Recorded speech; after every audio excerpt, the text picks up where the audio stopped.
అందరికీ నమస్కారం అండి. Good evening.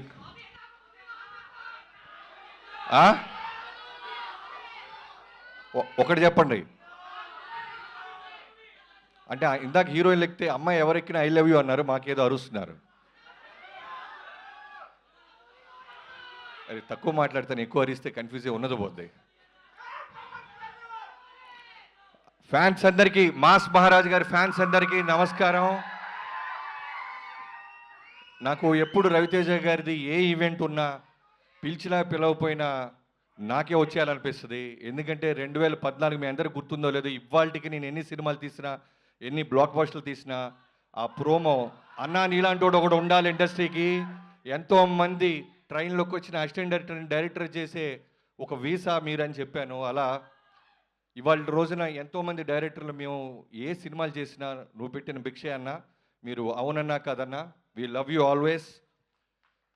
నేనింతేలో డైలాగ్ ఉంటుంది, సక్సెస్ వచ్చినా ఫ్లాప్ వచ్చినా సినిమా సినిమా సినిమా అని. అది డైలాగ్ కాదు, ఆయన వ్యక్తిత్వం. సక్సెస్ వచ్చినా షూట్లోనే ఉంటారు, ఫెయిల్యూర్ వచ్చినా మళ్ళీ షూట్లోనే ఉంటారు. హానెస్టీగా డైరెక్టర్ ఏది చెప్తే అది చేసుకుంటూ వెళ్తున్న మాస్ మహారాజ్ గారికి త్వరలోనే చేస్తాను తమ్ముళ్ళు, త్వరలోనే చేస్తాను. గ్యాప్ లేకుండా దూసుకుంటూ వెళ్ళిపోతున్నారు ఆయన. ఏదో ఒక గ్యాప్లో అప్లికేషన్ పెట్టి వచ్చేస్తాను. సో నాకు మొన్న ఎవరో సినిమా మన రవితేజ గారి సినిమా ఏదన్నా సరిగ్గా చేయకపోతే కొంతమంది, చాలా తక్కువ మంది ఉంటారు ఆయనకి శత్రువులు, ఐ మీన్ యాంటీ ఫ్యాన్స్ అనేవాళ్ళు చాలా తక్కువ మంది ఉంటారు. వాళ్ళలో ఒకళ్ళిద్దరు రవితేజ గారు రెగ్యులర్ సినిమాలు చేస్తున్నారా అంటే ఎంత కోపం వస్తుందంటే, అందరికంటే చాలా కాన్సెప్టోరియల్ సినిమాలు చేస్తున్న ఆయనే. షాక్ కానీ, నా ఆటోగ్రాఫ్ కానీ, శంభో శివ శంభో కానీ, ఎంతో సినిమాలు ఆయన ప్రయత్నిస్తానే ఉన్నాడు. ఆ సినిమాలు కనుక మనం నిజంగానే పెద్ద ఫిగర్లు చేసుంటే నిజంగానే కమర్షియల్ సినిమాలతో పాటు అవి కూడా ప్యారలల్ చేసి ఉండేవాళ్ళు. కమింగ్ టు దిస్ ఈ ఫిల్మ్, కిషోర్ తిరుమల డార్లింగ్, తను నా పవర్ సినిమాకి ఫస్ట్ టైం నాకు రవితేజ గారి సినిమా అవకాశం ఇచ్చినప్పుడు భయంగా ఉండేవాడిని. ప్రతి ఒక్కరికి పురిటి నొప్పులు అంటారు చూసారా, ఒక డెలివరీ పెయిన్స్, ఒక బేబీని డెలివరీ చేసినంత భయం, ఫోకస్డ్ ఉంటుంది. ఆ టైంలో నాకు డైలాగ్స్కి హెల్ప్ చేసిన కిషోర్ ఇప్పటికీ మర్చిపోయిన. Thank you so much darling. మీ అందరికీ తెలుసో తెలీదో చాలా జ్వరంతో ఉన్నాడు, అయినా సరే ఒక డైరెక్టర్ ఈ సినిమాని ముందు తీసుకెళ్లాలని అతను డ్యాన్స్ చేస్తుంటే నిజంగానే bottom of my heart we love you darling. నీ హానెస్టీ, నీ రైటింగ్ ఈ సినిమా ఖచ్చితంగా పే చేస్తుంది. అన్నిటికంటే ముందు ఈ సినిమా క్వశ్చన్ పేపర్ నాకు ఒకటి లీక్ అయ్యింది. జనరల్గా ఒక ఆ వ్యక్తి పేరు ఇప్పుడు చెప్పను, బ్లాక్ బస్టర్ అయిన తర్వాత చెప్తాను. మీ అందరికీ తెలిసిన వ్యక్తే. చాలా అంటే చాలా పక్కాగా చెప్తాడనమాట.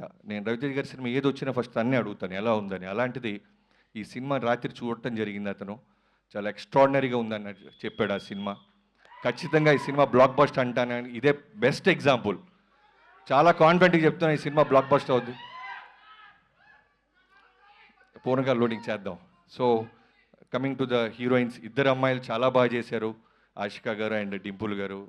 సంక్రాంతికి మీరు కూడా ఒక బ్లాక్ బస్టర్ని టేస్ట్ చూడబోతున్నారు. And coming to all the actors, మిగతా వాళ్ళందరికీ, సీనుకి, తారక్ పొన్నప్ప గారికి అందరికీ. అండ్ టెక్నీషియన్స్ గురించి వస్తే మూరెళ్ళ గారు, నేను మూరెళ్ళ అన్న ప్రసాద్ అన్న అంటుంటున్న వెంకీ మామకి చేశారు. ఈ సినిమా ముందు ఒకే మాట చెప్పాడు, రవితేజ గారిని అన్ని సినిమాల్లోకి అందంగా చూపించబోతున్నాను తమ్ముడని. అది రిఫ్లెక్ట్ అవుతుందన్న. అండ్ ఆర్ట్ డైరెక్టర్ ప్రకాష్ గారికి, ప్రకాష్ గారు సంక్రాంతికి ఎన్ని సినిమాలు ఉన్నాయి మన లిస్ట్లో, మీది భీమ్స్కి. So I wish you all the best Bheems.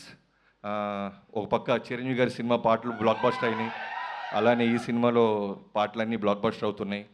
ఎప్పుడో నేను మణి శర్మ గారిని చూసేవాళ్ళం, ఒకే సీజన్లో ఒకే సంక్రాంతికి ఒక మ్యూజిక్ డైరెక్టర్కి ఇన్ని సినిమాలు రావటం, తర్వాత నిన్నే చూస్తున్నాను. I wish you all the best.